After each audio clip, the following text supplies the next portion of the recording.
देवदानव कृतस्तुती भाग्यम हेलया विजित दापदनागम भक्त विघ्न हनने धृतरत्नम तम नमामि भवबालकरत्नम. देवदानवांच्या स्तुतीचं भाग्य ज्याला मिळालं तो गणपती राया. त्या गणपती रायाचं वर्णन ज्या शिवपुत्रानं आपल्या बुधभूषणामध्ये करावं, देवदानवांचं स्तुतीचं भाग्य ज्याला मिळावं, भक्तांचं विघ्न हरण करण्याचं सामर्थ्य ज्याच्या अंगी आहे, अशा साक्षात विघ्नहर्त्याच्या या उत्सवाच्या निमित्तानं शब्दगाथा या वक्तृत्वाच्या अकादमीच्या माध्यमातून माझ्या या धर्मवीर शंभू राजाच्या चरित्राचा मागोवा घेण्याचा हा सोहळा तुम्हा सर्वांच्या उपस्थितीने संपन्न होतो आहे. खर तर ओंकाराचा प्रतिपाद्य ज्याला आपण म्हणतो, संगीताचा प्रतिपाद्य म्हणून ओंकाराला म्हटलं जातं, नमलं जातं. 64 कला आणि 14 विद्यांचा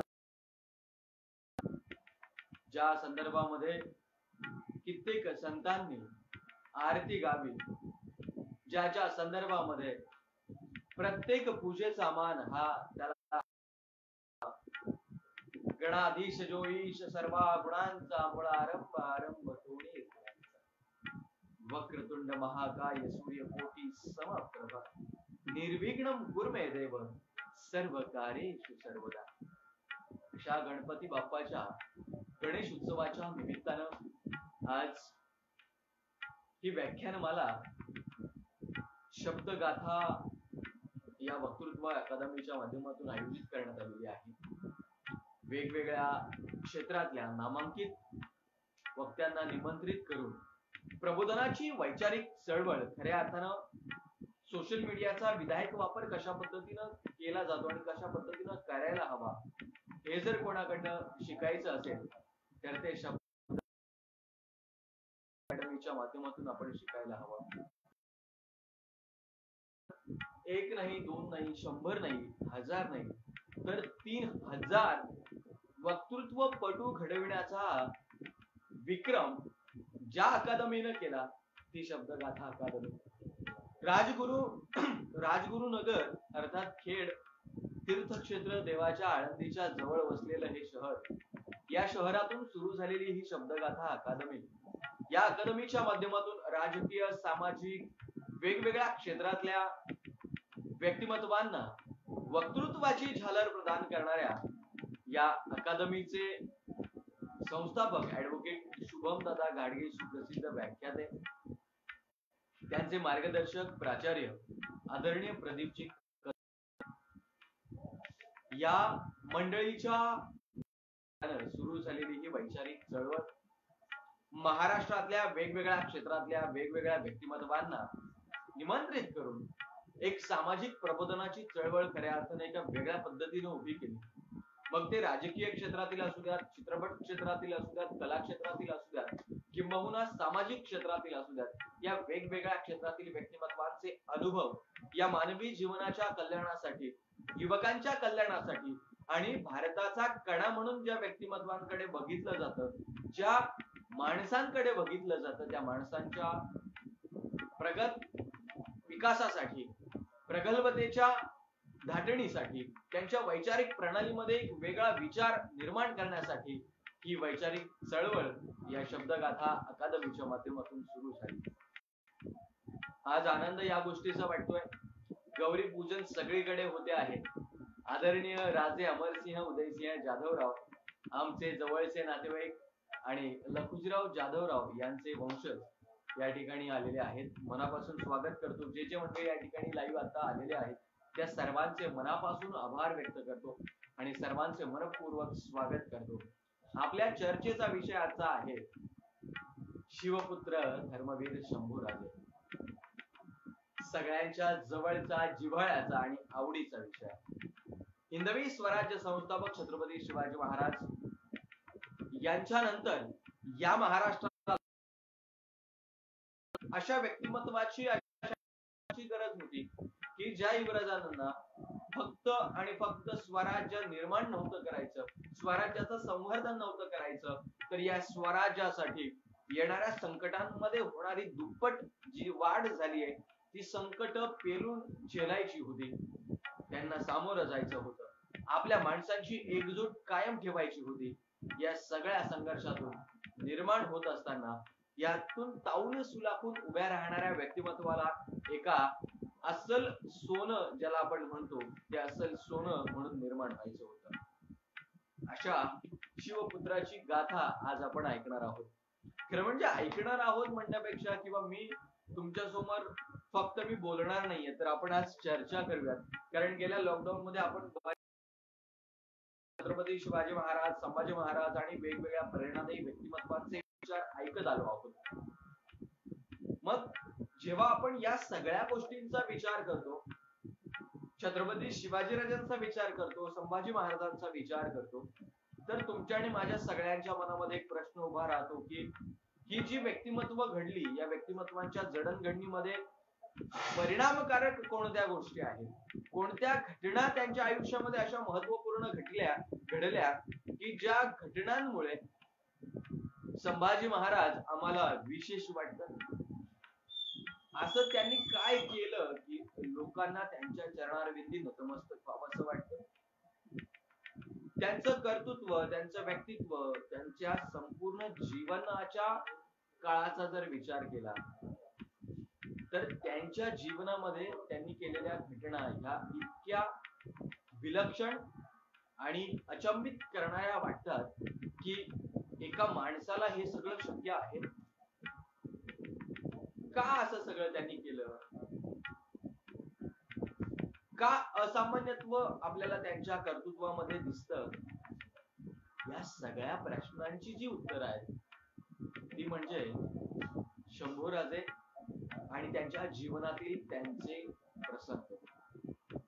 शिवरायांच्या जीवनाचा विचार केला तर आमच्या एक गोष्ट लक्षात येते की जेव्हा शहाजीराजे तिकडनं जेव्हा सगळा भाग बघायचं होतं तर शिवाजी राजांकडे त्यांनी दिलेली माणसं, त्यांच्या जोडीला आणखीन असणारी माणसं, त्या सगळ्या लोकांना स्वराज्याची प्रेरणा शिवाजी राजांना द्यायची होती आणि त्यातून निर्माण होणाऱ्या काळामध्ये सगळं स्वराज्य उभं राहायला सुरुवात. आता 40 पर्यंत माणसं गोळा करणं, मित्रमंडळी गोळा करणं आणि या मित्रमंडळीला गोळा करून रायरेश्वराच्या महादेवाच्या पिंडीवरती शपथ घेणं, स्वराज्याची प्रतिज्ञा करणं, या मराठी मुलकाला पारतंत्र्यातून मुक्त करून स्वातंत्र्याचा सूर्योदय बघण्यासाठी प्रत्येकाच्या मनगटामध्ये स्वातंत्र्याच्या सूर्योदयाची ताकद आणि त्याची किरणं प्रत्येकाच्या चेहऱ्यावरती, मस्तकावरती कशी येतील याचा तात्विक विचार पटवून देण्याचं कार्य छत्रपती शिवाजीराजांनी केलं. आणि त्या माणसांना स्वराज्याच्या प्रेरणेचा स्रोत काय आहे, स्वराज्याचा, स्वातंत्र्याचा सूर्योदय काय आहे, यातून आपलं जीवन कसं बहरणार आहे, या सगळ्या गोष्टी शिवाजीराजे अगदी तंतोतंत पटवून देऊ शकले.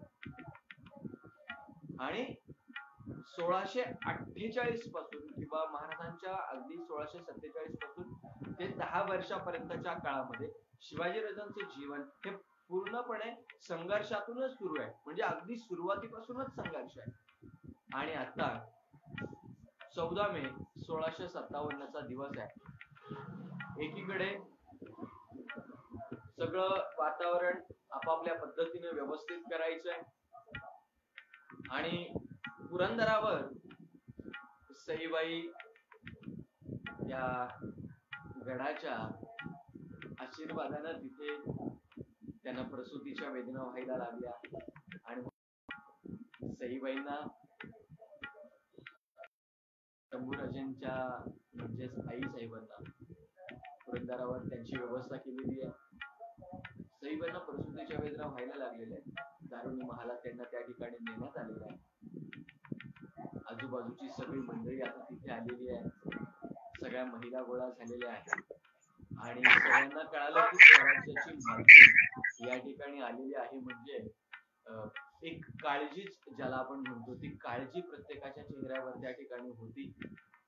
आणि 14 मे 1657 चा सूर्योदय हा शिवाजी राजांच्या आयुष्यातला वडील म्हणून एक महत्वपूर्ण दिवस होता. या दिवसानं बाप होण्याचं भाग्य, बाप होण्याचं समाधान, आनंद आणि 3 मुलींनंतर होणारा पुत्र याचा जो आनंद आहे तो आनंद आणखीनच काय म्हणू आपण त्याला, की तो जाणे छत्रपती शिवाजी महाराजांचे. सईबाई प्रसूत झालेल्या आहेत आणि राजांपर्यंत बातमी येऊन पोहोचलेली आहे की सईबाई प्रसूत झाल्या. ऐकलं का काय झालं? राजेंच्या पर्यंत बातमी येऊन पोहोचतीये की राजे सईबाईंना पुत्र लाभ झाला. राजेंच्या चेहऱ्यावर विलसणारा आनंद, राजेंनी आपल्या सुपुत्राचे मुख दर्शन घेतले आणि राजेंचा आनंद राजे जाणून. सईबाईंनी पुत्राला जन्म दिला. 14 मे 1657 चा दिवस पुरंदरावर धुरंदराचा जन्म व्हावा. मोठ्या माणसाच्या पोटी हे मोठच कसं घडतं?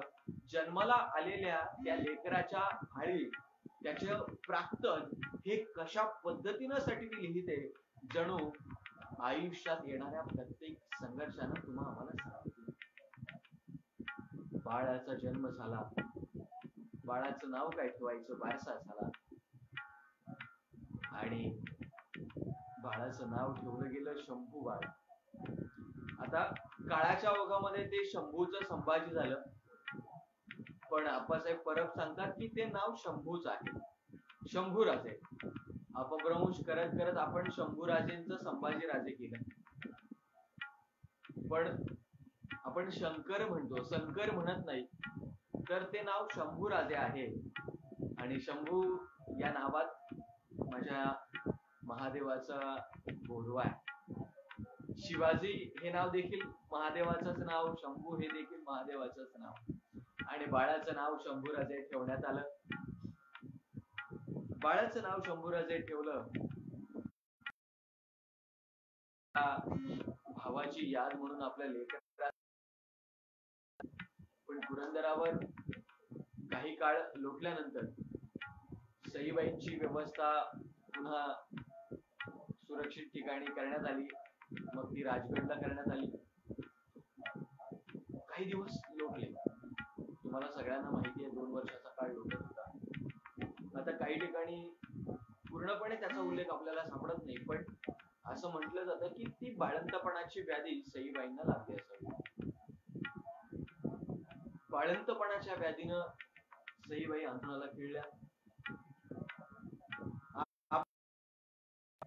चांगलं दूध मिळावं, सकस दूध मिळावं आणि सईबाईंना सुरू असलेला त्रास कदाचित बाळाला पण होऊ नये आणि सईबाई लवकर बऱ्या होतील हा विचार करून बाळाच्या दृष्टिकोनातून कापूरहोळच्या गाडेपाटलांच्या धाराऊंना शंभूराजेंची दुधाई म्हणून त्यांची नियुक्ती करण्यात आली आहे.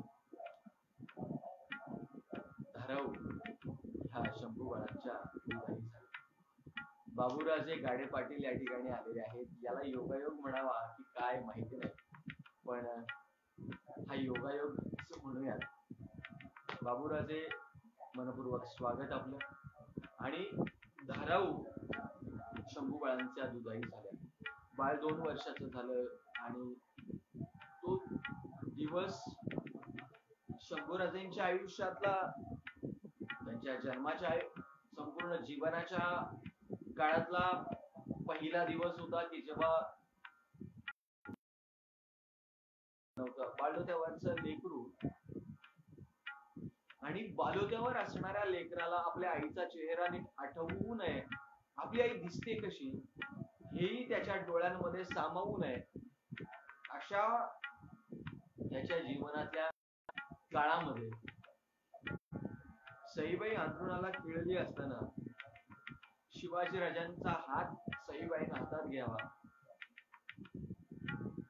आणि शंभूराजांच्या कडे कटाक्ष टाकून तिनं राजेंना सांगावं, माझ्या बाळाला सांभाळाल ना, माझ्या बाळावर ओरडू नका, माझ्या बाळावर रागवू नका. तुम्हाला जर कोणी रडण्यासाठी तुमच्या आईचा पदर, माझ्या बाळाला त्याच्या आईचा पदर नसेल.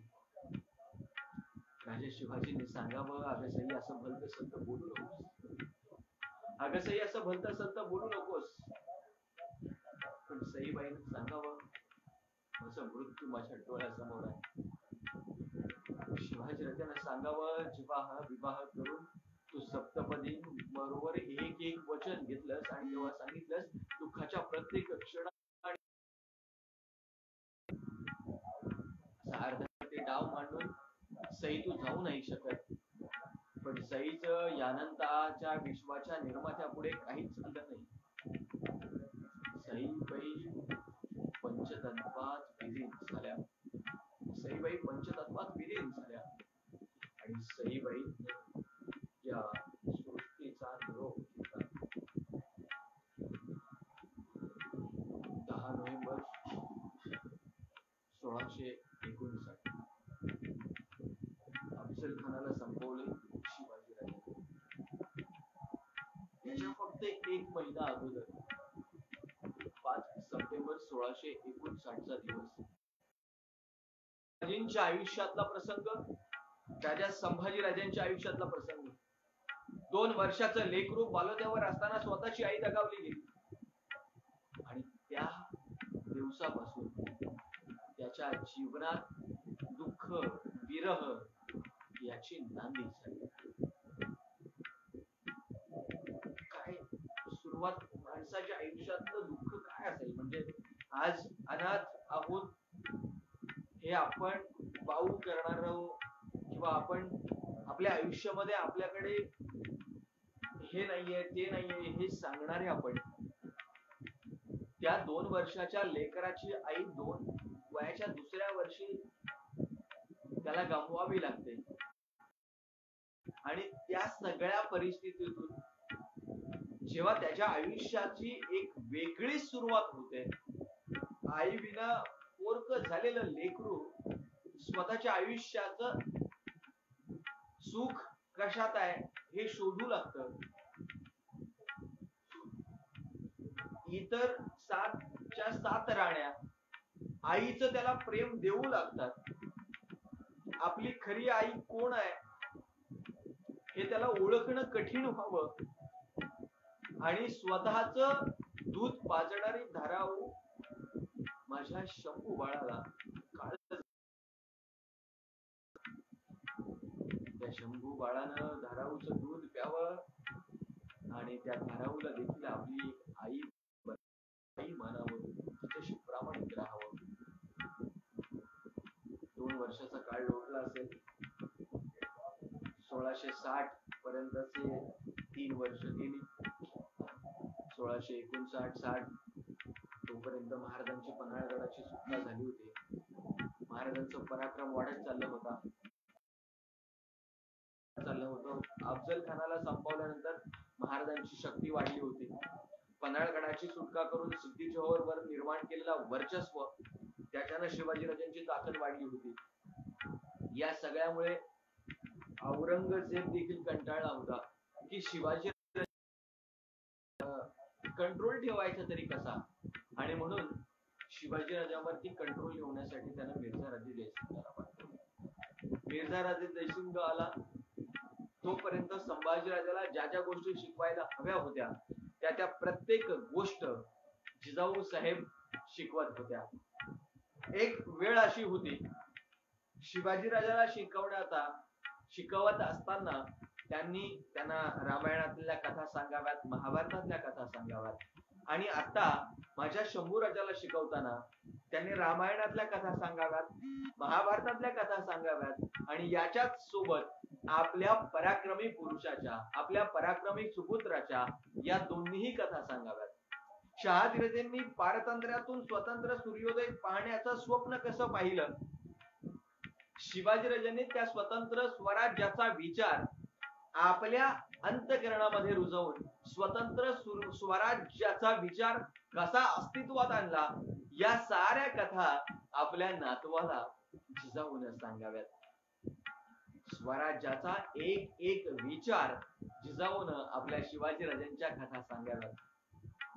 आज मला सांगा ना, आपल्या लेकराला आपली प्रेरणादायी कथा सांगावी अशी कोणती कथा आहे? आपल्या वडिलांनी आपल्या लेकराला आपली स्वतःची एखादी प्रेरणादायी कथा सांगावी अशी प्रेरणादायी व्यक्तिमत्व घडण्यासाठी आपल्या देखील प्रेरणादायी कथा असाव्या लागतात.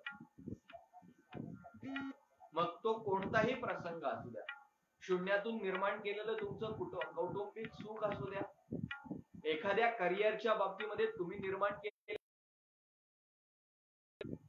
गरिबीवर मात तुम्ही घेतलेलं शिक्षण असू द्या, किंबहुना परिस्थिती नसताना देखील तुम्ही परिस्थितीचा बाऊ न करता तुम्ही कशा पद्धतीनं तुमचं स्वतःच स्वराज्य निर्माण केलं हे सांगणं असू द्या. या सगळ्या कथा जेव्हा तुम्ही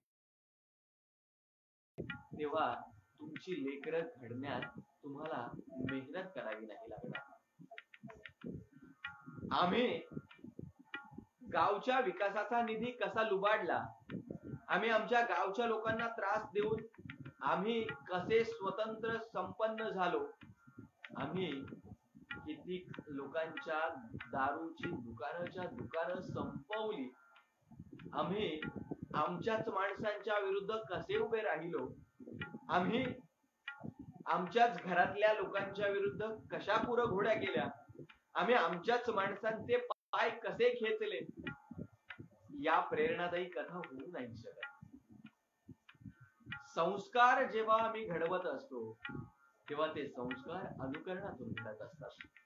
माझ्या राजा शिवाजींचे संस्कार शंभू बाळावर जेव्हा घडत होते तेव्हा शंभू बाळ आपल्या उघड्या डोळ्यांनी पाहत होता. पुढील जीवनामध्ये येणाऱ्या प्रत्येक संघर्षामध्ये त्याला ते उपयोगी पडणार होतं. अफजल खान आल्यानंतर अफजल खानाच्या विरुद्ध जेव्हा शिवाजीराजे लढले त्यावेळेला ती जी कथा आहे ती कथा घडत असताना शंभू बाळ त्यानंतर जेव्हा समज यायला सुरुवात झाली, जेव्हा 6-7 वर्षाचे वय झाले तेव्हा जिजामातेनं आपल्या शंभू बाळाला सांगितलं असावं की बाळा, अफजल खाना रूपी 32 दाताचा बोकड आपल्या राजांनी उभा सोडला. संकट कितीही मोठी आली तरी बाजी लढवताना कशा पद्धतीनं लढवली हा विचार माझ्या शंभू बाळाला सांगितला गेला. एक एक माणूस आपल्या राजा शिवाजींसाठी, स्वराज्यासाठी कसा मरायला तयार झाला हा विचार शंभू बाळांना सांगितला गेला असावा. आणि म्हणून स्वराज्याप्रती, धर्माप्रती, राष्ट्राप्रती शिवबांच्या या पुत्राची एक निष्ठता आपल्याला जी नंतर बघायला मिळाली त्याचं कारण हे आहे. लहानपणी जेव्हा तुम्ही संस्कार रुजवता तेव्हा खऱ्या अर्थानं ही लेकरं घडत आपल्या या नातवावर आपल्या पुत्राचे विचार, आपल्या पुत्राचे संस्कार हे त्या पद्धतीनं रुजवले. योग्य वेळेला योग्य घटना झाली तर लेकरं घडतात. मातीचा आकार जर तुम्हाला मडक्याचा द्यायचा असेल तर ती माती नरम असावी लागते. नरम मातीला आपण आकार देऊ शकतो. माती एकदा की टणक झाली की तुम्ही तिला आकार देऊ नाही शकत. तुमच्या लेकराला एकदा की तुमची चप्पल व्हायला सुरुवात झाली की तुम्ही त्याला कोणतीही गोष्ट शिकवू नाही शकत. तुम्ही त्याला एक गोष्ट शिकवायला जाल ते तुम्हाला 4 गोष्टी शिकवेल. पप्पा तुम्हाला काही कळत नाही, तुम्ही शांत बसा. शिवबा राजांच्या पुत्रावर योग्य वेळेला एक एक संस्कार घडत गेला. शिवबा राजांचा पराक्रम झाला. आता येतोय का आवाज? कृपया आवाज येतोय का?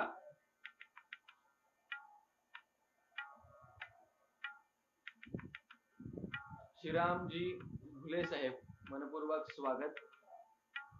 शब्दगाथा अकादमीचे जर कोण व्यवस्थापक या ठिकाणी असतील तर कृपया माझा आवाज येतोय का जरा कळवावं. शरद भाऊ मांजरे यांचं म्हणणं आहे की आवाज येत नाहीये.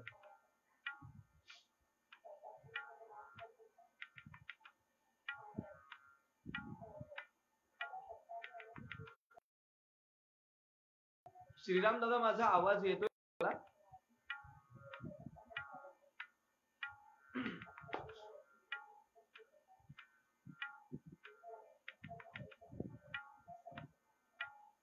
माझा आवाज येतोय?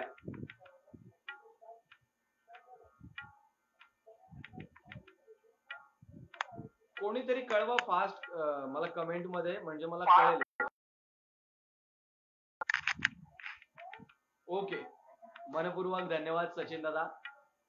तर आपला मुद्दा असा होता की शिवबाराजेंनी आणि जिजामातेंनी केलेल्या संस्कारांचा उपयोग शंभू बाळाच्या आयुष्यामध्ये प्रचंड महत्वाचा ठरला. पराक्रम वाढत गेला. औरंगजेब तिकडे चिंतेमध्ये आला होता आणि त्यामुळे मिर्झा राजा जयसिंग या स्वराज्यावरती चालून आले आणि मग पुरंदरचा तह झाला. पुरंदरच्या तहामध्ये 23 गडकोट आणि 4 लक्ष होनांचं मुलूक द्यायची वेळ शिवबाराजांवरती आली. परिस्थिती अशी होती, राजगड, रायगड आणि काही मोजके किल्ले म्हणजे जवळजवळ 11 किल्ले शिवबाराजेंच्याकडे शिल्लक राहिले. 23 गडकोट आणि त्या खालचा 4 लक्ष होनांचा मुलूक शिवबाराजेंना द्यावा लागला. निजामशाही किंवा उत्तर कोकणचा जो भाग आहे, आमच्या माहुली किल्ल्यापासून सिद्धगड, नारदुर्ग आणि इतर, मग तो पुरंदर असेल, माणिकगड असेल, हे जे किल्ले आहेत, हे किल्ले महाराजांना द्यावे लागले. किल्ले देणं इथपर्यंतची कृती नव्हती. परिस्थिती ही अशी आहे, शंभूराजांच्या आयुष्याशी जी काही परिस्थिती जोडली गेली, शंभूराजांचा राजकीय प्रवेश जो काही झाला तो या सगळ्या परिस्थितीमुळे झाला. पुरंदरच्या तहाच्या वेळेला 23 गडकोट द्यायचे होते. परिस्थिती बघा की 1665 ला शंभू बाळांचं वय जेमतेम 8 वर्षाचं आहे.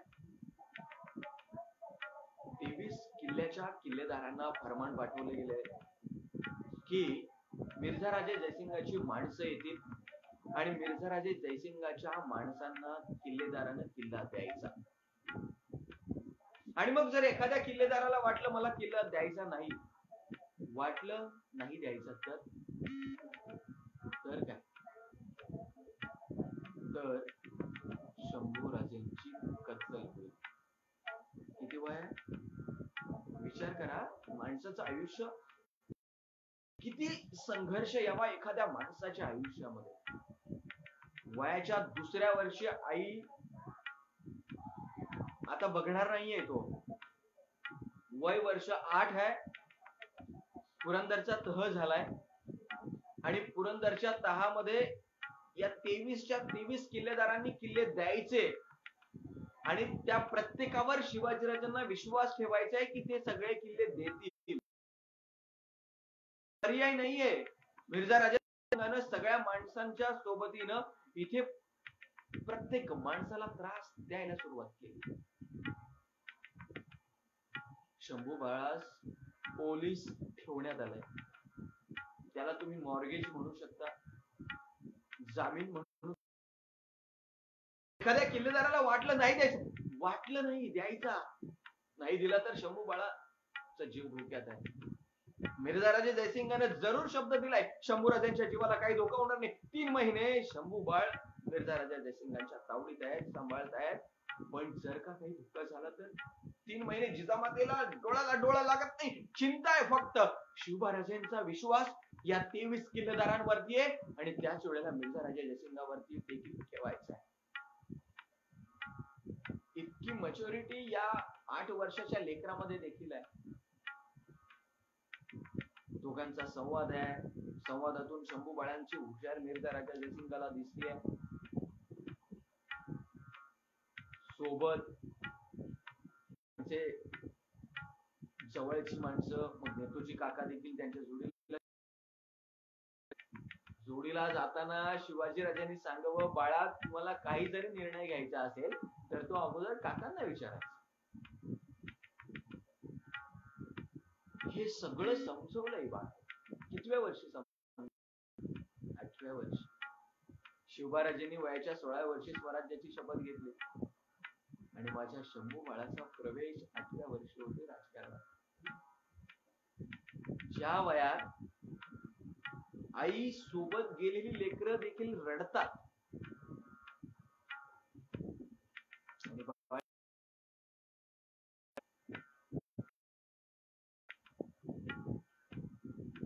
मोबाईल येतोय लागले की त्याच्या हातात आम्ही मोबाईल. 3 महिने राहतंय बाळ, 8 वर्षाचे लेकरू अगोदर गेले. पण ज्या आजीनं लळा लावलाय, ज्या आजीनं जीव लावलाय, त्या आजीपासून दूर, वडिलांपासून दूर, परकीय शत्रूच्या छावणीत. आबासाहेब मी रडणार नाही हा विश्वास देतोय बाळ. काय प्रगल्भता असेल. शिवबाराजे आम्ही समजून घेतोय, शिवबाराजे आमच्यापर्यंत पोहोचले. किंबहुना शंभूराजांच्या संदर्भामध्ये वेगवेगळे विचार प्रवाह आपल्यापर्यंत आले आणि इतिहासाच्या माध्यमातून ज्या ज्या लोकांनी उत्खनन केलं, ज्या ज्या लोकांनी संशोधन केलं, ज्या ज्या लोकांनी अभ्यास केला, मग डॉक्टर जयसिंगराव पवार, वासी बेंद्रे आणि त्यांच्या सगळ्यांच्या पावलावर पाऊल ठेवून चालणाऱ्या डॉक्टर कमल गोखले असतील आणि अलीकडची संभाजी ही मालिका असते. या सगळ्या मंडळींनी शंभूराजांचं चरित्र प्रकाशझोतात आणण्याचं कार्य केलं. पण या सगळ्या प्रसंगांना जेव्हा आपण आपल्या डोळ्यासमोर ठेवतो, त्या माणसाची होणारी जडणघडण, त्या माणसाचं जीवन ज्या प्रवाहानं, ज्या व्यक्तीच्या गतीनं पुढे जात आहे, त्या सगळ्या आयुष्यामध्ये एक एक प्रसंग ज्या पद्धतीनं घडलाय आणि त्या परिस्थितीतून देखील तो माणूस पुन्हा स्वराज्यासाठी समर्पणाची भावना ठेवतोय, या सगळ्याचा जेव्हा आम्ही विचार करतो ना, तेव्हा खरे शंभूराजे आम्हाला कळतात. खरे शंभूराजे कळतात. उगाचच फक्त आपण बोलायचं आणि कोणीतरी सांगितलं म्हणून त्यांच्यावर विश्वास ठेवायचा, या सगळ्याच्या पलीकडे जेव्हा आम्ही येतो ना, शंभूराजेंच्या जागेवर राहून जेव्हा त्यांच्या संपूर्ण त्यांच्या जीवनाच्या प्रवाहाचा जेव्हा विचार करतो, दर्द आम्हाला कळतं. 1665 ला पुरंदरच्या तहानंतर जेव्हा प्रवेश झाला, 23 किल्ले जेव्हा दिले गेले आणि 1666 ला जेव्हा या दोघांना मनसबदार म्हणून जेव्हा शंभूराजेंचा प्रवेश झाला, 5000चे मनसबदार 9व्या वर्षी जेव्हा स्वीकारून आग्र्याला जायचंय, आग्र्याला गेल्या तिथे अडकल्यानंतरची जी परिस्थिती आहे त्या करायचंय, आबासाहेबांनी सांगितलेला प्रत्येक शब्द आणि शब्द सांभाळायचा आहे. दुसऱ्या गोटात असताना आबासाहेबांनी दिलेला प्रत्येक शब्द आणि शब्द तंतोतंत पाळायचा आहे. कुठेही छोटीशी चूक सगळ्यांनाही धोकादायक ठरू शकणार होती. आबासाहेबांची आज्ञा ही शिरसावंद्य पाळायची. शिवपुत्र किंवा शिवसूत आपण सारे म्हणवून घेतो, शिवभक्त म्हणवून घेतो, पण या सगळ्यामध्ये तुम्ही, मी स्वतः अंतःकरणातल्या स्वतःला एकदा, स्वत्वाला एकदा विचारूयात आपण. आम्ही शिवभक्त लावतोय, आम्ही शिवकन्या लावतोय, आम्ही शिवपुत्र लावतोय, शिवसूत लावतोय, पण खरंच आम्ही त्या शब्दाला न्याय देण्याचा प्रयत्न करतोय? तुम्ही मी सगळ्यांनीच विचारायला हवा. एखाद्याची चूक दाखवणं किंवा एखाद्याला चूक आहे असं सांगणं हे म्हणण्यापेक्षा मी माझ्या स्वतःच्या मनाला विचारेल की मी शिवभक्त आहे, शिवाजी महाराजांच्या विचारांचा पाईक आहे, पण खरंच मी त्या विचारांवर चालण्याचा प्रयत्न तरी करतोय का, हे प्रत्येकाने विचारायला हवं. आणि ज्या क्षणाला असं होईल ना, तेव्हा माझ्या शिवबा राजा, माझ्या शंभू राजा हा तुमच्या माझ्या प्रत्येकाच्या हृदयास्थ होईल आणि एक प्रत्येक जण करिअरच्या दृष्टीने, प्रत्येक जण कुटुंब व्यवस्थेच्या दृष्टीने, प्रत्येक जण स्वतःच्या जीवनामध्ये मानवी जीवनाच्या कल्याणाच्या यशस्वीतेच्या शिखरावर विराजमान होईल. असो, आपला मुद्दा हा आहे की शंभूराजे आपल्या जीवनामध्ये एक एक संघर्ष पार करत चालले. 26 जानेवारी ही जी तारीख आहे, या तारखेला माझ्या राजानं शंभूराजेंना स्वतंत्र लेखनिक दिला. मॅनेजमेंट आपण ज्याला म्हणतो, ऍडमिनिस्ट्रेशनचं जे रूट आहे, रूट म्हणजे मूळ आपण ज्याला म्हणतो, बेस ऑफ ऍडमिनिस्ट्रेशन मॅनेजमेंट, शिवपुत्रास महाराजांनी स्वतंत्र लेखनिक, वर्षभरासाठी लागणारा खर्च, आता स्वतंत्र दिलेला लेखनिक आणि एका वर्षासाठी लागणारा दिलेला खर्च, या खर्चामध्ये शंभूराजेंनी स्वतंत्र लेखनिक पाळलाय. त्या लेखनिकासाठी लागणारा असिस्टंट, तो असिस्टंट दिलेला आहे. या असिस्टंटच्या सोबत लेखणीसाठी, त्यांच्या ताळेबंदासाठी, एकंदरीत नोंदणीसाठी करायच्या, त्या नोंदींसाठी वर्षभरासाठी काही लागणारा एकंदरीत सगळं साहित्य, हे एका वर्षभराचं सगळं पॅकेज त्या लेखनिकास शंभूराजे देतात. हे जे मॅनेजमेंटचं किंवा ऍडमिनिस्ट्रेशनचं जे स्किल आहे, ते शंभूराजेंनी सलग सरळ सरळ त्यांच्या लेखनिकाला तो वर्षभराचा पॅकेज ते देत आहे.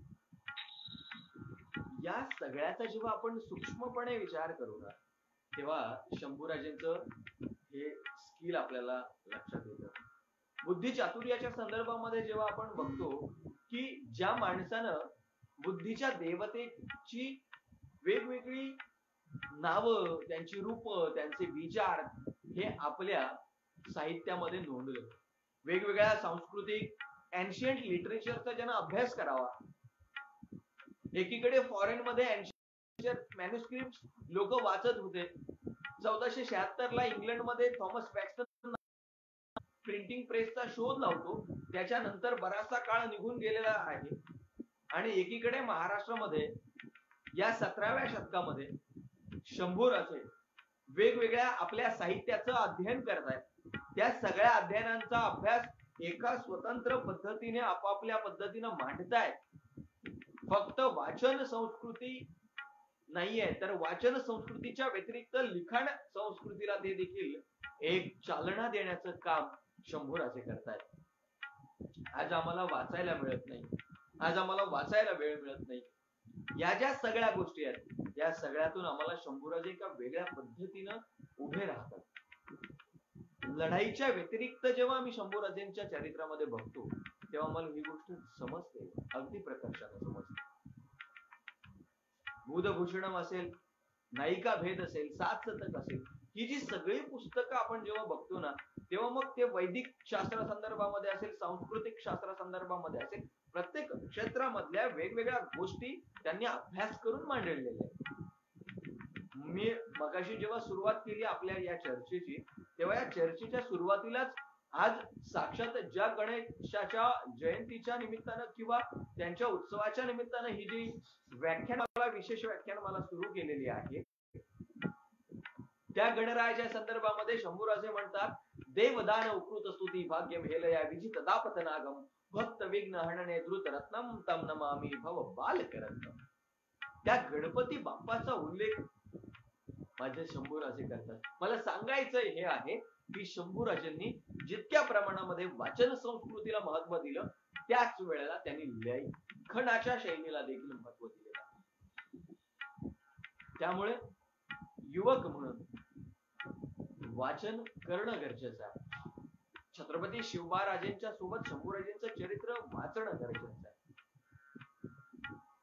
डॉक्टर कमल गोखले यांचं जर पुस्तक तुम्ही वाचलं तर त्यांनी वासी बेंद्रे, डॉक्टर जयसिंगराव पवार यांच्या मार्गदर्शनाखाली किंवा त्यांच्या उपलब्ध साहित्याचा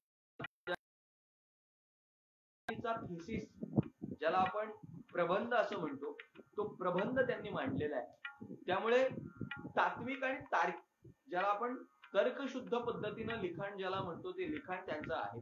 ते आपण आवर्जून वाचावं. बऱ्याचदा आपल्या मनामध्ये प्रश्न असतो की वाचावं कोणाचं आणि कसं वाचावं.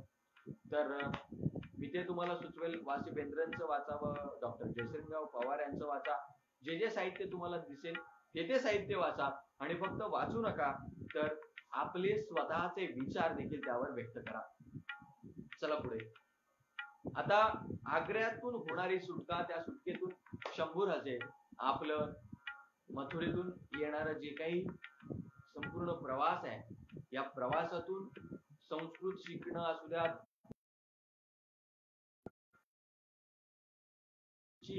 बुद्धी चातुर्यता तर दिसतेच आपल्याला, पण नाविन्यता जी आहे शिकण्यासंदर्भामध्ये, ती आपल्याला अतिशय समजून घेण्यासारखी आहे.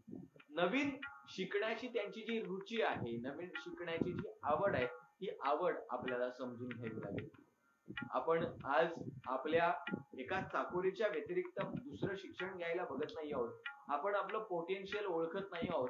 माझ्यामध्ये असणाऱ्या स्किल आम्हाला अजूनही कळालेल्या नाही आहेत की आम्हाला भविष्यामध्ये काय करायचंय, भविष्यामध्ये आम्हाला काय व्हायचंय, याचा विचार आम्ही केलेला नाहीये. शंभूराजे या सगळ्या गोष्टी करत असताना जर बुधभूषणम, नायिकाभेद, सात शतक सारखे ग्रंथ लिहू शकतात, तर आम्हाला आमचं जे चाकोरीबद्ध जीवन आहे, या जीवनाच्या व्यतिरिक्त आमच्यामध्ये असणारं पोटेन्शियल आहे, याला आम्हाला कुठेतरी बाहेर आणावं लागेल. आमच्यामध्ये असणाऱ्या कला कौशल्याला एक लाईट मध्ये आणावं लागेल, प्रकाशामध्ये आणावं लागेल, आणि आम्हाला तसं जीवन आनंदानं जगता आलं पाहिजे. चला पुढे. शंभूराजे आता मोठे झालेले आहेत, एक समज झालेली आहे, आणि तुम्हाला सगळ्यांना माहितीये एक महत्वाचा प्रसंग त्यांच्या आयुष्यात 15 मिनिटं शिल्लक राहिलेली आहेत. आणि त्यांच्या आयुष्यामध्ये जो प्रसंग घडला, तो एक राज्य व्यवस्था म्हणा किंवा राजकीय कुटुंबांमध्ये बऱ्याच वेळेला अशा काही घटना घडतात आणि परिस्थिती त्याला कारणीभूत ठरते आणि नको त्या गोष्टी घडत जातात. पण या सगळ्यामध्ये तुम्ही त्या परिस्थितीला कशा पद्धतीनं टॅकल करता, कसे सामोरे जाता, हा महत्वाचा मुद्दा त्या ठिकाणी उभा राहत असतो. 6 जून 1674 या अखिल ब्रह्मांडामध्ये या रायरेश्वराच्या दर्शनानं, त्याच्या आशीर्वादानं घेतलेली शपथ, 1647 ला घेतलेली शपथ, ती शपथ पूर्णत्वास, ती शपथ एका प्रमाण, ती प्रतिज्ञा होती 6 जून 1674 ला या रायगडावरती. रायगड या राज्याभिषेकाचा साक्षीदार ठरला. एकीकडे सोयराबाईंच्या पोटी जन्माला आलेलं बाळ, तेही आता मोठं होऊ लागलं होतं. असं म्हटलं जातं, आता इतिहासानं काही ठिकाणी डोळे झाक केली आहे, किंबहुना काही बखर, काही मल्हार रामराव चिटणीस असेल किंवा आणखी कोणी इतर लोकांनी, या काही लोकांनी, मग तो त्यांच्या मनातला राग असेल, आणखी सगळ्या गोष्टी, आणि या इतर सगळ्या विषयांवर तुम्हाला सगळ्यांना माहितीये की खूप चर्चा झालेली आहे. म्हणून मी जाणीवपूर्वक काही विषयांना बाजूला सारतोय आणि महत्वाचे जे मुद्दे मला शंभूराजेंच्या जीवनातून तुमच्यापर्यंत पोहोचवता येतील ते पोहोचवण्याचा प्रयत्न करतोय. या सगळ्या साहित्यामधून शंभूराजेंची एक जी नवीन प्रतिमा, एक चांगली प्रतिमा आपल्या सगळ्यांसमोर आली आहे. तर राज्याभिषेकानंतर सोयराबाईंना वाटू लागलं, किंवा किंबहुना असं म्हटलं जातं की अष्टप्रधान मंडळांपैकी काही लोकांनी सोयराबाईंना पितवलं म्हणा, किंवा आपल्या पुत्रप्रेमामुळे सोयराबाईंचे डोळे आंधळे झाले होते किंवा त्या आंधळ्या झाल्या होत्या, या सगळ्या गोष्टी, सगळी परिस्थिती मान्य केली आपण. पण वडील पुत्र म्हणून, मोठे पुत्र म्हणून तो अधिकार शंभूराजेंचा होता. पण राणी म्हणून राज्याभिषेकाच्या वेळेला सोयराबाई बसल्या होत्या, हे सर्व श्रुत आहे.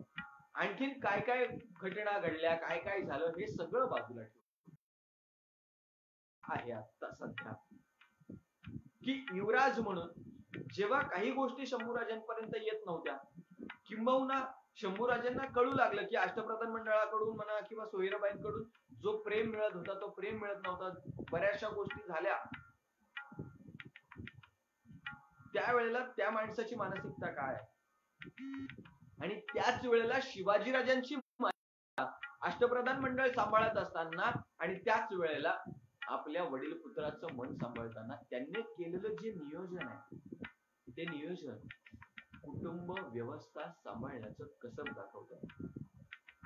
एकीकडे सोयराबाईंचं मन राखायचंय, एकीकडे शंभू बाळाचं मन राखायचंय, या सगळ्या गोष्टी सांभाळताना त्यांनी माझ्या शंभूराजांना पन्हाळगडाकडे पाठवणं असेल आणि स्वतः दक्षिण दिग्विजयाला जाणं असेल, या परिस्थितीला टॅकल करताना शंभू बाळांना स्वतःच सैन्य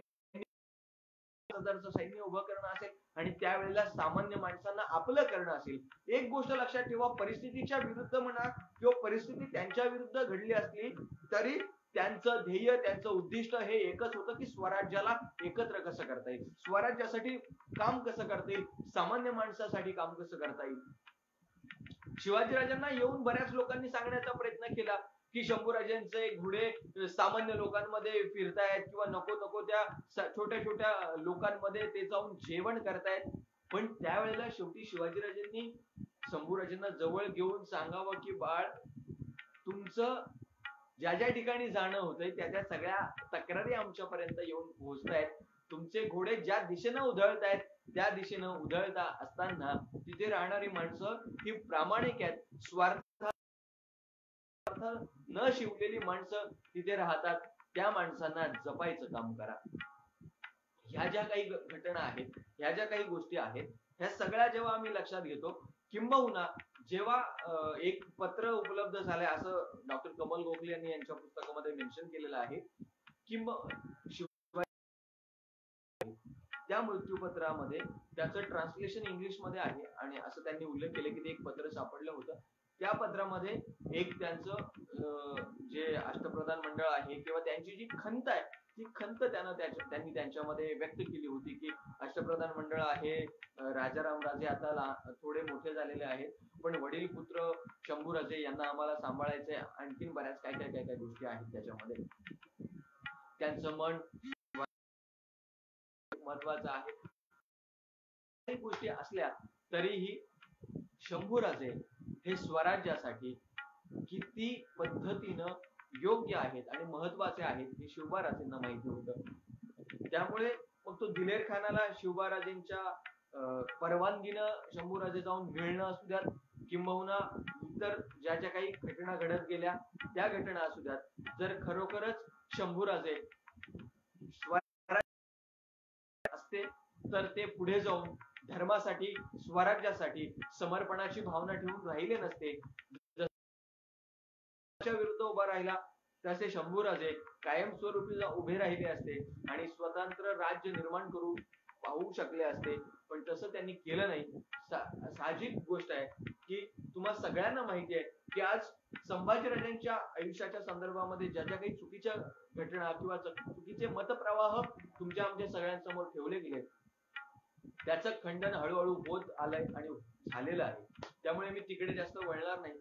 आणि या माणसाच्या आयुष्यामध्ये एक महत्वाचा प्रसंग जो तुम्हाला प्रसंग आहे जेव्हा त्यांचा जवळचा कोणतरी माणूस त्यांच्या विरुद्ध उभा राहिला. त्याच्या अगोदर जर त्यांचं आयुष्य तुम्ही पाहिलं, जेमतेम 10 वर्षाचा त्यांची 9 वर्षाची जी कारकीर्द आहे, या कारकिर्दीमध्ये औरंगजेबाला हात टेकावे लागले, औरंगजेबाला गुडघे टेकावे लागले. औरंगजेबाला प्रश्न पडला की आता आणि त्यानं स्वतः यावं. आतापर्यंत त्यानं शाहिस्ते खानाला पाठवलं, आतापर्यंत त्यानं मिर्झा राजा जयसिंगला पाठवलं, पण शिवबाराजेंच्या नंतर त्याला स्वतःला यावंसं वाटणं तिकडे नाशिकचा रामशेजच्या किल्ल्यावर फतेह खान एक एक माणूस पाठवून देखील 6 वर्ष ते किल्ले लढले जातात आणि अशा सगळ्यामध्ये औरंगजेबाला स्वतःला शंभूराजांच्या विरुद्ध लढावं लागणं म्हणजे शंभूराजे याची जाणीव एखाद्या बरोबर लढायचं तर त्याच्या विरुद्ध लढणारा शत्रू देखील तुल्यबळच असावा आणि औरंगजेबाला असं वाटावं की आता शंभूराजेच्या विरुद्ध मलाच जावं लागेल. याचा अर्थ शंभूराजेंची ताकद काय होती याचा अंदाज आपल्याला येतो. या सगळ्याचा जेव्हा आपण विचार करतो, छोटासा रामशेजचा किल्ला, जंजिराच्या संदर्भातला प्रसंग असू द्या, या सगळ्या मुंबईच्या संदर्भातला प्रसंग असू द्या, या सगळ्यामध्ये शंभूराजानं जी एक वचक निर्माण करू शकले शंभूराजे, तो वचक औरंगजेबावर कायमचा बसला. एक महत्वाची गोष्ट आतापर्यंत आपण सांगत आलो, गणोजी शिर्के फितूर झाले हे सांगत आलो. म्हणजे बऱ्याच लोकांनी सांगितलं, आपल्या अगोदरच्या लोकांनी सांगितलं, ते त्यांचं ऐकून आमच्या सारख्यांनी पण बऱ्याच जणांनी सांगितलं. पण आजच्या चर्चेच्या निमित्तानं मी माझ्या की गणोजी शिर्के फितूर होते असा पुरावा उपलब्ध नाही. मग कोणाच्या तरी सांगण्यावरून, कोणाच्या तरी बकरीवरून ते उल्लेख पुढे आले आणि आपण सगळ्यांनी ते मान्य केले. पण भारतीय इतिहास मंडळाकडे त्याचा पुरावा नाही. त्यामुळे ठामपणे सांगू नाही शकत की शंभूराजांच्या विरुद्ध त्यांचे मेवणे उभे राहिले, दूर झाले, आणखीन काही आपल्याला सांगण्याचा अधिकार अजिबात. पण ही वस्तुस्थिती आहे किंवा हे स्वीकारावं लागेल की जो कोणी फितूर झाला तो स्वकीयच होता, जवळचाच होता. मग कोण झाला, इतिहासाने तिकडे डोळे बंद केले. पण गणोजी शिर्के फितूर होते याला पुरावा नाही. सरदेसाईंच्या वाड्यामध्ये शंभूराजांचा मुक्काम पडला. अंदाजे मुघलांना इखलास खानाला यायला जितका वेळ लागणार होता, मुकर्रब खानाला यायला जितका वेळ लागणार होता, या मंडळीला यायला जेवढा वेळ लागणार होता तेवढा वेळ अंदाजानुसार लागला नाही. का लागला नाही? कोणीतरी जवळची वाट दाखवली आणि संगमेश्वराच्या सरदेसाईंच्या वाड्याजवळ ही मंडळी येऊन ठेपली. शंभूराजांचा मुक्काम, इतर न्यायनिवाडे, या सगळ्या गोष्टी करून आता निघायचं हे सगळं ठरलं.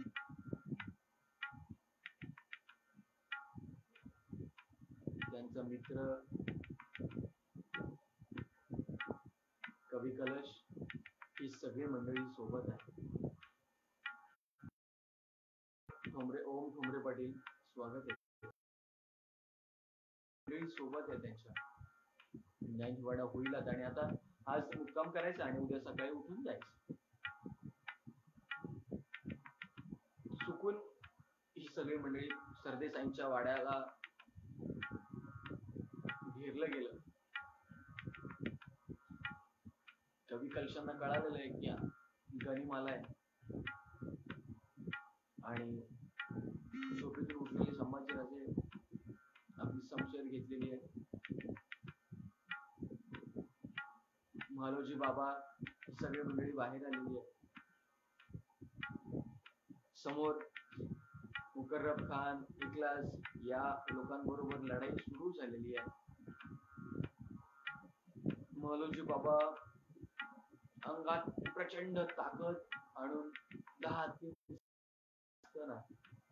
हे मराठ्यांच्या पराक्रमाने दाखवले, कित्येक वेळा दाखवले. म्हालोजी बाबा लढतायत. आणि महालोजी बाबांना चारी बाजून घेऊन पडलेले आहेत.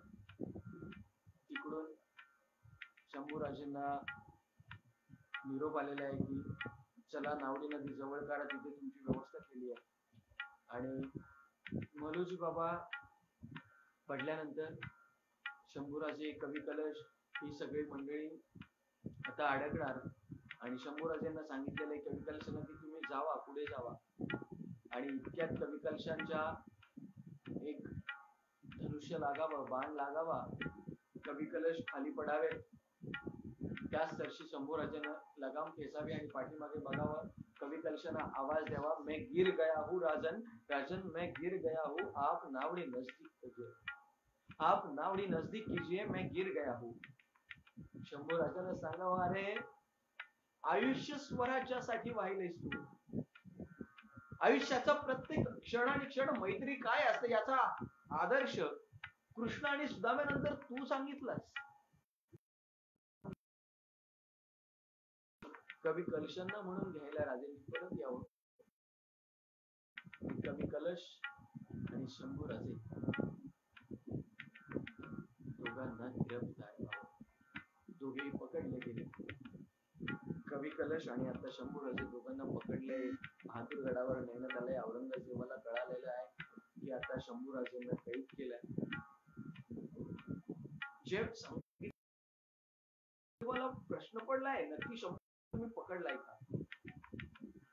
कोणत्या पद्धतीत पकडलं, घोड्यावरती घेऊन गेले, ते सगळं तुम्हाला सगळ्यांना ज्ञात आहे. वयाच्या 32व्या वर्षी ज्या युवराजानं कराल काळाच्या विधीवर मस्तक दिलं, डोळे काढले गेले पण झुकला नाही, हात कलम करण्याचा प्रसंग उभा राहिला पण पसरले नाही, गुडघे कलम करण्याचा वेळ आली, एक एक अवयव आपल्या मित्राचा कापला जात होता. कवी कलशाच्या डोळ्यांना काढल्यानंतर शंभूराजे दुखावतील असं वाटत होतं. कवी कलशाचा हात कापल्यानंतर शंभूराजेंना दुःख होईल असं वाटत होतं. एक एक अवयव कापला जात होता आपल्या समोर. पण हो नाही का सू नाही, कापणाऱ्यांचा अनुभव वेगळा होता. समोर असणाऱ्या आरोपी, गुन्हेगार या मंडळींची अवस्था यांना बघवत नसायची. पण आता या हपशींचे हात पाय कापत होते. त्या माझ्या शंभूराजांच्या डोळ्यातली आग बघून एक विचार करावा, ज्या बाळानं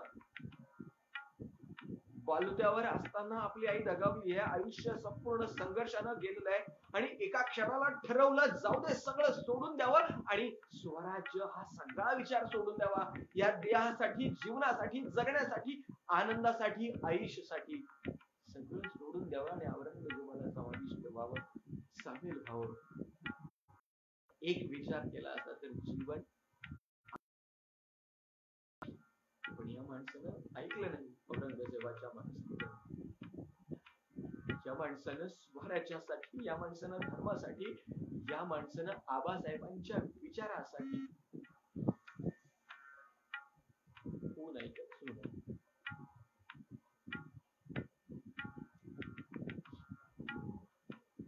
दुसऱ्या दिवशी गुढीपाडवा होता. चैत्री पाडवा त्याला म्हणतो. एक नवी पालवी फुटणार होती या महाराष्ट्रात. आणि अशा अवस्थेत अमावस्येच्या दिवशी स्वराज्याचा युवराज, स्वराज्याचे धनिक या वडू, बुद्रुक, तुळापूर, भीमा, इंद्रायणी नदीच्या किनाऱ्यावर टाकण्यात आले. आजूबाजूच्या लोकांनी संभाजीराजांना असं म्हटलं जातं की त्यांचे स्पर्श केला त्यानं शिवले असं म्हटलं जातं. कदाचित ही इंद्रायणी ना भीमाला म्हणत असेल, आतापर्यंत ज्या लोकांनी पाप केले, पाप पुण्य माहित नाही, पण जे लोक स्वतःला समजत होते की आपण, आणि जे लोक आपल्यामध्ये भीमा इंद्रायणी मध्ये पाप धुवून जाण्यासाठी स्नान करायला यायचे, त्या भीमा इंद्रायणी मध्ये माझ्या शंभूराजाचा रक्ताचा स्पर्श झाला आणि त्या स्वतःला धन्य मानत होत्या. सांगत होत्या गोदावरी नदीला, सांगत होत्या काशीला, मथुरेला, माती तुळापूरची झाली पावन तुझ्या रक्ताने, माती तुळापूरची झाली पावन तुझ्या रक्ताने, ते साखळ गंड पाहून शौर्य तुझ पुढे मृत्यूही नतमस्तक झाला, पाहून शौर्य तुझ पुढे मृत्यूही नतमस्तक झाला. आणि या स्वराज्यासाठी माझा शंभू राजा अमर झाला, या स्वराज्यासाठी माझा शंभू राजा अमर झाला. या स्वराज्यासाठी अमर होण्याचं भाग्य माझ्या शंभू राजाला मिळालं. जन्मापासून दुःख आणि शेवटच्या क्षणी देखील दुःख ज्या माणसानं भोगलं, त्या माणसाच्या जीवनात मृत्यूनंतर देखील कित्येकांनी कुरघोड्या करण्याचा प्रयत्न केला.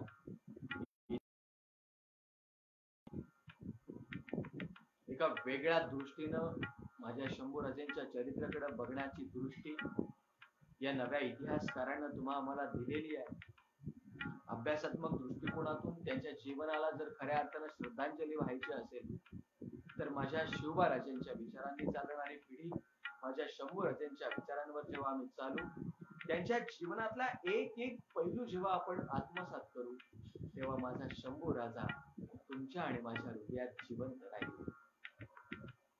1 तासाची वेळ होती, 1 तास आपण चर्चा केलेली आहे.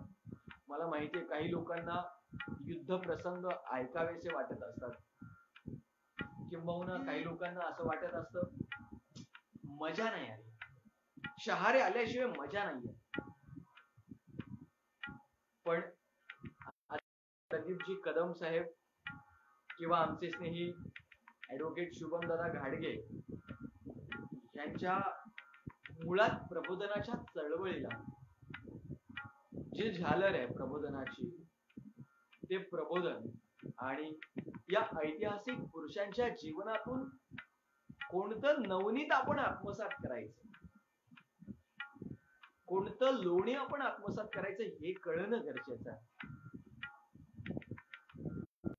म्हणून शंभूराजांच्या जीवनातल्या, आयुष्यातल्या प्रसंगांमध्ये आपण काय काय आत्मसात करायला पाहिजे, छोट्या छोट्या गोष्टी. आणि मी फक्त तुम्हाला सांगणार नाही, कारण हे जेव्हा मी तुम्हाला सांगतोय ना, तेव्हा हे मी माझ्यासाठी सांगतोय असंच, आणि त्याचं इम्प्लिमेंटेशन माझ्याकडनं व्हावं ही अपेक्षा शंभूराजांच्या चरणी करतो. आणि त्या गणपती बाप्पाच्या चरणी प्रार्थना करतो की मोदकाचा गोडवा तुमच्या जीवनामध्ये यावा, आयुष्याच्या सुखाचे दिवस गणपती बाप्पाच्या कानासारखे विशाल, सुपासारखे मोठे व्हावेत, आणि दुःख विरून जावं. त्या 64 कला आणि 14 विद्येच्या अधिपतीनं तुमचं विघ्न हरण करून टाकावं, आनंदी आनंद सगळीकडे निर्माण व्हावं. आणखीन एक महत्वाची गोष्ट, छत्रपती शिवराय समजून घेताना हे पुस्तक लवकरच माझ्या या तमाम शिवभक्तांच्या झोळीमध्ये मी टाकतो आहे.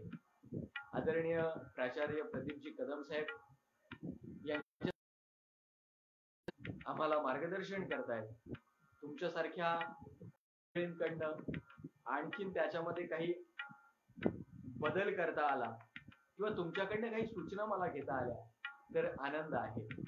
माणूस आयुष्यभर शिकत असतो आणि त्यामुळे मला तुमच्याकडनं देखील काही गोष्टी शिकता आल्या, तर मी मनाला अभिमानी आणि आनंदी समजेल.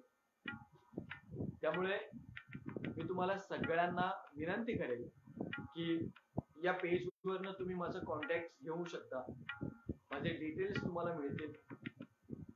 त्यामुळे तुम्हालाही काही सुचवायचं असेल तर तुम्ही सुचवू शकता आणि माझ्यासोबत संपर्कात राहायचं असेल तर नक्की संपर्कात राहू शकता.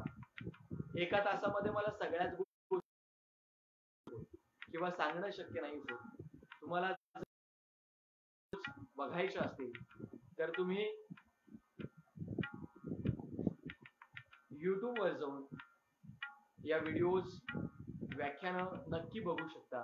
Facebook वर व्याख्याते नवनीत नंदकुमार यशवंतराव या नावानं माझं अकाउंट आहे, पेज आहे, ते देखील तुम्ही फॉलो करा, सबस्क्राईब करून ठेवा, म्हणजे जेणेकरून नवीन अपडेट्स जेव्हा येतील त्या देखील तुमच्यापर्यंत पोहोचतील. आणि सगळीकडे सोशल मीडियावर आपण एक वैचारिक क्रांती व्हावी. मग शेअर चॅटवर आमचे ऐकणारे, मला वाटतं हाय जिंदगी या शेअर चॅटवर लाईव्ह ऐकणाऱ्या मंडळीचे देखील मनापासून आभार व्यक्त करतो. आदरणीय देवीताई यांच्या माध्यमातून शेअर चॅटवर ऐकणारी सगळी मंडळी हे ऐकते, त्यांचे देखील मनापासून खूप खूप आभार व्यक्त करतो. फेसबुकवर जी मंडळी या ठिकाणी ऐकते, ऍडव्होकेट शुभमदादा गाडगे, त्याचबरोबर आमचे स्नेही प्राचार्य प्रदीपजी कदम साहेब यांचे मनापासून आभार व्यक्त करतो. आणि सगळ्या श्रोत्यांना विनंती करतो की सगळे व्याख्यान मला आपण रोज ऐकत चला. मोठी मोठी व्यक्ती आपल्या कधी कधी एखादा विचार आपल्या काळजाला स्पर्श करू शकतो आणि तो आयुष्य बदलवून टाकू शकतो. हा विचार तुमच्यापर्यंत मला पोहोचवण्याची संधी मिळाली. इतक्या मोठ्या व्यक्तिमत्वांच्या मांदियाळीमध्ये माझ्यासारख्या सामान्य मुलाला आपण त्या तोला मुलाचा आणि या यादीमध्ये माझं नाव समाविष्ट आयोजकांचे मनापासून आभार व्यक्त करतो. 3000 वक्ते घडवण्याचा आपला विक्रम आणखीन वक्ते घडवण्याचे आपल्याला यश मिळू दे अशी गणपती बाप्पाच्या चरणी प्रार्थना करतो आणि तुम्हा सर्वांची रजा घेतो आणि पुन्हा एकदा आपण सर्वांना शुभेच्छा देतो, अभिनंदन करतो.